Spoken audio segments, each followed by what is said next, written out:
اعوذ باللہ من الشیطان الرجیم بسم اللہ الرحمن الرحیم قد مکر الذین من قبلہم فأتی اللہ بنیانہم من القواعد فخر علیہم السقف من فوقہم وآتاہم العذاب من حیث لا یشعرون۔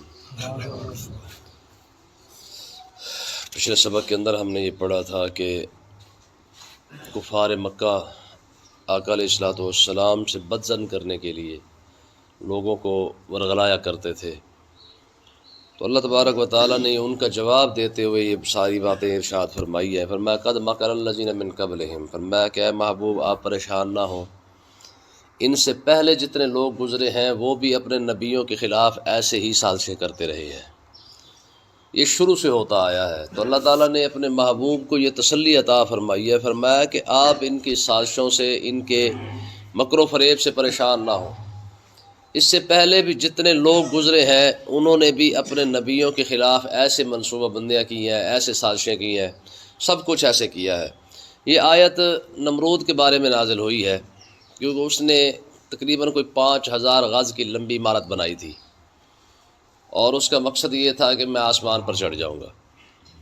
کہ جب اسے یہ کہا گیا کہ زمین اور آسمان کا مالک جو ہے وہ اللہ ہے، ٹھیک ہے، تو اس نے کہا یہ کون سی بڑی بات ہے کہ میں ایسی بڑی عمارت بناتا ہوں جس پر چڑھ کے میں بھی آسمان پہ چڑھ جاؤں گا۔ تو اس نے 5000 غز تقریباً اتنی بڑی عمارت جو ہے وہ بنائی آسمان پر چڑھنے کے لیے۔ تو اللہ تعالیٰ نے کیا ارشاد فرمایا، فرمایا محبوب ہم نے کیا کیا پھر، یعنی اس نے عمارت تو بنا لی اتنی بڑی، لیکن ہم نے ان کے ساتھ کیا کیا، فرمایا فأتی اللہ بنیانہم من القواعد، فرمایا اس نے جو عمارت بنائی تھی ہم نے اس کی بنیاد سے بھی اس کو جڑ سے اکھیڑ کے رکھ دیا۔ ہوا کیا کہ جب اس نے وہ عمارت بنائی اتنی بڑی تو اللہ تبارک و تعالیٰ نے ایسی ہوا چلائی کہ وہ ساری کی ساری عمارت انہی پر آ کر گری، اور جتنے نمرود کے ساتھی تھے سارے کے سارے وہیں پہ ہلاک ہو گئے، ٹھیک ہے۔ تو اب دیکھیں ظالم کا ساتھ دینے کا انجام یہی ہوتا ہے۔ بظاہر لگتا ایسے ہے کہ جیسے جب بادشاہ ہے یا حکمران ہے یا پیسے والا بندہ ہے تو لگتا ایسے ہی ہے جیسے یہ سچ ہوگا۔ میں اکثر یہ بات آپ کو بتاتا ہوں کہ آپ یہ دیکھیں کہ جو لوگ ابو جہل کے ساتھ بدر میں آئے تھے، آخر وہ ابو جہل کو کچھ نہ کچھ سمجھ کے آئے تھے۔ تو اللہ تعالیٰ نے کیا فرمایا، فرمایا کہ ظالم کا ساتھ دینے کا انجام کیا ہوتا ہے کہ جن لوگوں نے نمرود کے کہنے پر وہ عمارت بنائی تھی، ہم نے کیا کیا، ہم نے وہی عمارت جب تک مکمل نہیں ہوئی پھر خاموشی رہی ہے، جب مکمل ہو گئی وہ عمارت بن گئی تو پھر کیا کیا ہم نے ہوا کے ساتھ کیا کیا، ہم نے فخر علیہم السقف من فوقہم، ہم نے ان کی چھت ہی ان پر گرا دی۔ یعنی چھت سے مراد کیا ہے، ساری وہ عمارت اکھیڑی جہاں پہ وہ بیٹھے تھے کھڑے تھے، اور ساری کی ساری عمارت گرائی، اور جتنا بندے تھے سارے کے سارے نمرود کے وہ عمارت بنانے والے سارے کے سارے ہلاک کر کے رکھ دیے۔ اور فرمایا یہ تو تھوڑی سی بات ہے، فرمایا وآتاہم العذاب من حیث لا یشعرون، فرمایا کہ اللہ تعالیٰ نے ان کو وہاں سے عذاب دیا جہاں سے انہوں نے سوچا بھی کبھی نہیں تھا۔ وانتم لا تشعرون، وانتم لا من حیث لا یشعرون، کہ انہوں نے کبھی سوچا بھی نہیں تھا، انہیں شعور بھی نہیں تھا کہ جو عمارت وہ بنا رہے ہیں وہی عمارت ان کے اوپر گر جائے گی۔ تو یہ رب کا اصول ہے کہ اللہ تعالیٰ ہمیشہ جب سزا دیتا ہے تو وہ وہاں سے دیتا ہے جہاں سے انسان نے کبھی سوچا بھی نہیں ہوتا۔ رزق کے بارے میں بھی رب نے یہ ارشاد فرمایا، فرمایا کہ من یتوکل علی اللہ فہو حسبہ، ٹھیک ہے جی، کہ جو بندہ اللہ پر بھروسہ کرتا ہے رب اسے رزق وہاں سے دیتا ہے جہاں سے انسان کی سوچ بھی نہیں ہوتی ہے۔ تو یہ عجائبات، ٹھیک ہے، عجیب باتیں جو ہے یہ اللہ تعالیٰ کی جو ہے وہ نشانیاں ہوتی ہیں کہ وہاں سے دے گا جہاں سے سوچ نہیں ہوگی، وہاں سے سزا دے گا جہاں سے انسان نے سوچا بھی نہیں ہوگا، ٹھیک ہے۔ کل ہم نے پڑھا تھا کہ بلکہ حدیث پاک اس کتاب کے اندر آئی ہے کہ ایک بندے نے بنی اسرائیل سے کہ بندے نے پوچھا کہ پروردگار میری زندگی گزر گئی ہے تیری نافرمانی کرتے کرتے، گناہ کرتے کرتے، لیکن تو نے مجھے تو کبھی سزا نہیں دی ہے، ٹھیک ہے۔ ہم لوگ جو آج ہماری پوزیشن ہے نا، سیم یہی بات کہ مالک زندگی میری گزر گئی ہے تیری نافرمانی کرتے ہوئے، گناہ کرتے ہوئے، تو نے مجھے تو عذاب نہیں دیا۔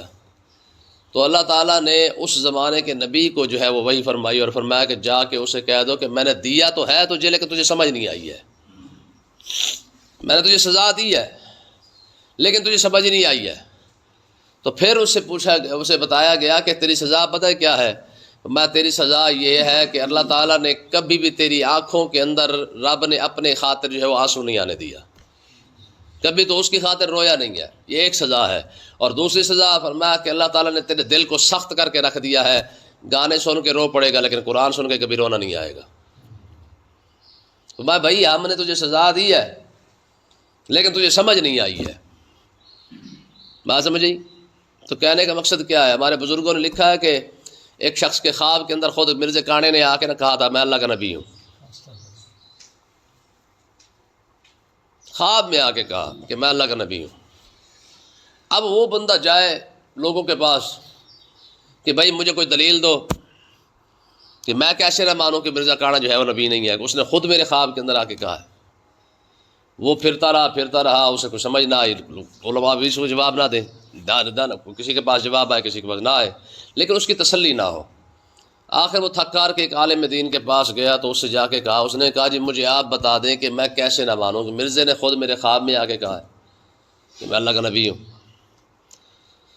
تو عالم نے کہا، اس نے کہا بھی بات سن میری، اس نے کہا مرزا ایویں نہیں تیرے خواب کے اندر آ گیا، جب تیرے دل کے اندر نرمی پیدا ہوئی نا قادیانیوں کے لیے، ٹھیک ہے، تو اللہ تعالیٰ تجھے سزا یہ دی ہے، فرمایا کہ میرے اور میرے محبوب کے دشمن کی خاطر تیرے دل کے اندر نرمی کیوں آئی ہے؟ فرمایا اسی نرمی کی سزا تجھے یہ دی گئی ہے کہ اسی کانے کو تیرے خواب اندر دکھایا گیا اور اس نے کہا کہ میں اللہ کا نبی ہوں، اور اس سزا کا کمال دیکھ لے کہ تیرے کل نرمی پیدا ہوئی تھی، آج تو پکا ٹھکا جو قادیانی بن چکا ہے، فرمایا اس سے بڑی اور سزا کیا ہو سکتی ہے؟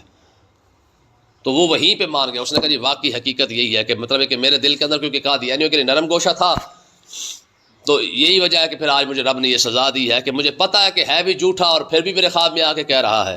تو اللہ تعالیٰ نے ارشاد فرمایا کہ بھائی ہم نے تمہیں سزا دی ہے پر تمہیں سمجھ نہیں آئی ہے، ٹھیک ہے، فَآتَاهُمُ الْعَذَابُ مِنْ حَيْثُ لَا يَشْعُرُونَ۔ رب کی یہ عادت کریمہ ہے کہ وہ ایسے ایسے عجائبات کرتا ہے کہ تاکہ بندے کو سمجھ آ سکے، لیکن فرمایا نہ، جب دل پر مور لگ جائے نا پھر رب سزا دیتا ہے لیکن سمجھ نہیں آتی ہے۔ فرمایا یہ سزا ہے کہ تو ساری زندگی رشتہ داروں کے لیے رو پڑا، دوستوں کے لیے رو پڑا، اپنے بیگانوں کے لیے رو پڑا، لیکن تجھے کبھی بھی اکیلے بیٹھ کے تنہائی کے اندر بیٹھ کے کبھی بھی ساری زندگی تجھے رب کے لیے رونا نہ آیا۔ میں یہ سزا ہے، بات سمجھ آئی؟ اور دوسری سزا کیا ہے؟ فرمایا ہم نے تیرا دل اتنا سخت کر دیا ہے، ٹھیک ہے، کہ تو کبھی بھی جناب مزامیر، گانے سن کر، ڈھول باجے سن کر، قوالیاں سن کر بندہ جناب اللہ ناچ ٹاپ پڑے اور قرآن اور حدیث سن کر بندے کو اثر بھی نہ ہو اور بندہ جیسے تھا ویسے ہی رہا، اس کے اندر تبدیلی کوئی نہ آئی ہے۔ میں اس سے بڑی اور سزا کیا ہوگی؟ بندہ ایک قرآن کی آیت سنے اس کے اندر تبدیلی آ جاتی ہے اور تو پورا قرآن سن کر بھی نہ بدلا، آخر سزا اس سے بڑی اور سزا کیا ہوگی؟ ٹھیک ہے، ہمارے بزرگوں نے لکھا ہے، شیخ شہاب الدین سہروردی رحمۃ اللہ تعالیٰ علیہ کی خدمت اقدس کے اندر ایک شخص آیا، ٹھیک ہے، آپ نے اسے 1 مہینے کے اندر ہی فارغ کر دیا، پڑھا بھی دیا، فارغ و تحصیل بھی کر دیا، ساتھ ساتھ اسے اپنی خلافت بھی عطا فرما دی۔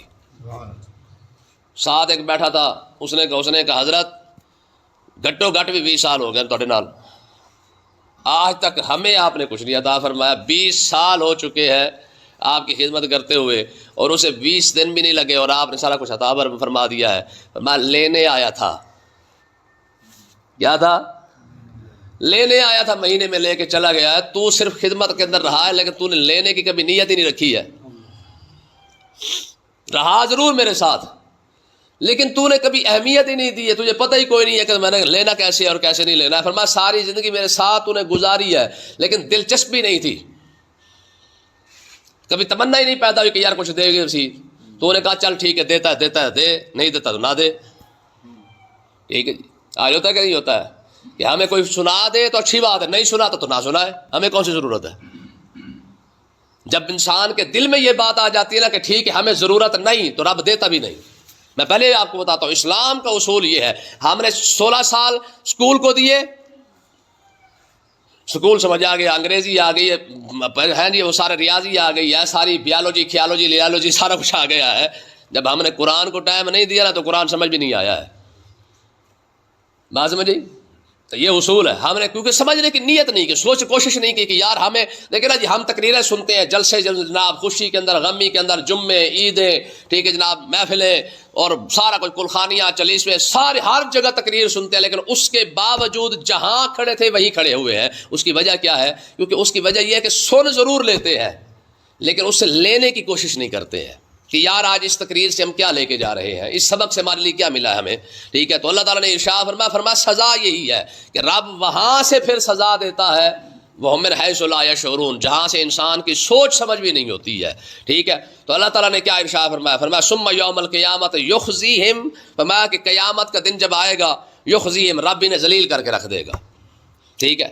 جنہیں اسلام کی ضرورت نہیں نا، فرمایا قیامت والا دن نہ آئے گا تو پھر کیا ہوگا، رب انہیں ذلیل کر دے گا. اے محبوب آپ پریشان نہ ہو، یہ جو منصوبے بنا رہے ہیں، سازشیں کر رہے ہیں کہ محمد عربی تک کوئی بندہ نہ پہنچے، ٹھیک ہے. میں نے آپ کو بتایا پچھلے درس کے اندر کہ یہ گلیوں کے اندر بیٹھ جایا کرتے تھے، جو بھی اجنبی آتا اسے کہتا نہ بھائی اس کی بات نہ سننا. فرمایا محبوب آپ پریشان نہ ہو، فرمایا ثم یوم القیامت یخزیہم، فرمایا کہ قیامت کا دن جب آئے گا تو اللہ تعالیٰ کیا کرے گا، انہیں ذلیل کر دے گا. اور ویقول، رب انہیں فرمائے گا فرمایا شرکائی الذین کنتم تشاکون فیہم، فرمایا وہ میرے شریک بنا جو تم نے بنائے ہوئے تھے وہ لے کے آؤ جس کے بارے میں تم جھگڑے کیا کرتے تھے، جس کو تم نے خدا بنایا ہوا تھا، میرے محبوب کے غلاموں کے ساتھ تمہاری لڑائیاں تھی، تو میں آج وہ میرے سامنے کرو نا، کہاں ہے وہ تمہارے. بات سمجھ آئی نا. اب اس سے ایک مسئلہ اور بھی سمجھے ذرا. رب قیامت والے دن کافروں سے فرمائے گا، فرمایا جن بتوں کی خاطر تم میرے نبی کے غلاموں سے لڑتے رہے وہ لے کے آؤ، لاؤ نا میرے سامنے. آئین شرکائی الذین، کہاں ہے وہ تمہارے میرے شریک بنانے والے تمہارے، جس کو تم نے میرا شریک بنایا تھا، جن کی خاطر تم لڑتے رہے. آج ان الفاظ کے ساتھ یہ مسئلہ بھی سمجھے کہ جن لیڈروں کی خاطر بندہ علماء کے ساتھ لڑتا رہا، قیامت والے دن ان لیڈروں کا کیا بنے گا اور تمہارا کیا بنے گا. جس بندے کی خاطر تو ساری زندگی اسلام نہ سمجھ سکا، اسلام سے دور رہا، تو رب قیامت والے دن فرمایا ہاں وہ لیڈر سامنے لانا جس کی خاطر تو جناب علماء کے ساتھ لڑتا رہا، جس کی خاطر تو مولویوں کو گالیاں دیتا رہا، لا میرے سامنے وہ بھی لا ذرا. ضروری تو نہیں کہ یہ الفاظ صرف ظاہری تعلق رکھتے ہو. میں نے آپ کو کہا نا کہ قرآن قیامت تک کے لیے ہے. آج لوگ اپنے لیڈروں کی خاطر مولویوں کو گالیاں نہیں دیتے، اپنے سیاسی تحریکوں کی خاطر لوگ علماء کو گالیاں نہیں دیتے، سارا کچھ کرتے ہیں. تو اللہ تبارک و تعالیٰ قیامت والے دن فرما دے. اب ذرا علماء کی شان دیکھیں، فرمایا قال الذین اوتوا العلم، قیامت والے دن علماء کہیں گے ان الخزي اليوم والسوء على الكافرین، آج ساری برائی اور آج ساری ذلت کافروں کے لیے ہے. قیامت والے دن یہ علماء کی شان، فرمایا قال الذین اوتوا العلم، فرمایا کہ قیامت والے دن علم والے لوگ بول پڑیں گے، یعنی علماء کہیں گے، کیا کہیں گے، ان الخزي اليوم والسوء على الكافرین، فرمایا آج تو سارے ذلت اور رسوائی جو ہے وہ ان کے مقدر بن چکی ہے. ٹھیک ہے، دیکھیں نا جی، قیامت والا دن آئے گا، یہ کوئی تھوڑی بات تو نہیں ہے نا کہ تو قیامت والے دن کھڑا بھی ہو تو اپنے لیڈر کے ساتھ کھڑا ہو. عالم کے ساتھ تو کھڑا ہی نہ ہو سکا، داتا صاحب کے ساتھ تو کھڑا ہی نہ ہو سکا، بابا فرید کے ساتھ تو کھڑا ہی نہ ہو سکا. یہ تو اصول ہی کوئی نہیں. المرء مع من احب یوم القیامہ، حضور نے ایک اصول، ایک قاعدہ، قانون بیان کیا ہے. ٹھیک ہے، حضور نے یہ نہیں فرمایا کہ ہر فلانا بندہ جنتی ہے، فلانا بندہ فلانے کے ساتھ فلانا، نہ، حضور نے ایک اصول عطا فرمایا. فرمایا المرء مع من احب یوم القیامہ، فرمایا جو جس کے ساتھ پیار کرتا ہے رب کھڑا بھی قیامت والے دن اسی کے ساتھ کرے گا. یہ اصول حضور نے دے دیا پوری امت کو قیامت تک کے لیے. اب جس بندے کا دلی قلبی لگاؤ جس کے ساتھ ہوگا، رب کھڑا بھی تو اسی کے ساتھ کرے گا. اسلام کے ساتھ لگاؤ نہیں تھا، اسلام ماننے والوں کے ساتھ جب لگاؤ نہیں تھا، تو رب قیامت والے دن کھڑا بھی اس کے ساتھ نہیں کرے گا. یہ اصول اللہ تعالیٰ نے ارشاد فرما دیا. فرمایا قیامت والے دن تو علماء بھی بول پڑیں گے. فرمایا کہیں گے، اب ذرا اندازہ کریں نا یار، کتنی آیتیں ہیں جو اللہ تعالیٰ نے علماء کے حق میں نازل کی ہے، مولویوں کے حق میں نازل کی ہے، لیکن آج کا بندہ جو ہے جناب مولویوں کو گالیاں دیتا پھر رہا ہے. انما یخشی اللہ من عباد العلماء، یہ قرآن کی آیت ہے. ٹھیک ہے، للفقراء الذین احصروا فی سبیل اللہ لا یستطیعون ضربا فی الارض یحسبهم الجاہل اغنیاء من التعفف، یہ علماء کے بارے میں ہے. ٹھیک ہے، حدیث پاک کے اندر آتا ہے کہ جب کوئی عالم کا وصال ہوتا ہے نا، فوت ہو جاتا ہے، ٹھیک ہے، ہنسی کی یاد ہے، چلو مر گیا، جان چھٹی. ٹھیک ہے، لیکن کہاں ذرا اوپر والا منزل دیکھے. فرمایا جب کسی عالم کا وصال ہو جاتا ہے نا دنیا کے اندر، فرمایا کہ سمندر کی مچھلیاں بھی رو پڑتی ہیں کہ آپ اس کا کیا کریں گے. سمندر کی مچھلیاں، فرمایا جس آسمان سے اس کا رزق نازل ہوتا ہے نا، تو اللہ تبارک و تعالیٰ کی بارگاہ اقدس میں وہ اس دروازہ جہاں سے اس کا رزق آتا تھا وہ بھی رو پڑتا ہے کہ مالک آج تیرے بندے کا جو ہے وہ رزق یہاں سے جایا کرتا تھا، آج وہ رزق ختم ہو گیا. یہ قرآن کا آیت. کم ترک من جنات و عیون و زروع و مقام کریم و نعمۃ کانوا فیہا فاکہین کذالک واورثناھا قوما آخرین فما بکت علیہم السماء والارض. فرمایا کچھ وہ لوگ ہیں جن کے وصال پر کوئی بھی نہیں روتا، لیکن کچھ وہ فما بکت علیہم السماء والارض، فرمایا کچھ ایسے بھی دنیا سے جاتے ہیں جن کے جانے پر زمین اور آسمان رو پڑتے ہیں. کچھ سوچ، فما بکت علیہم السماء والارض وما کانوا منظرین.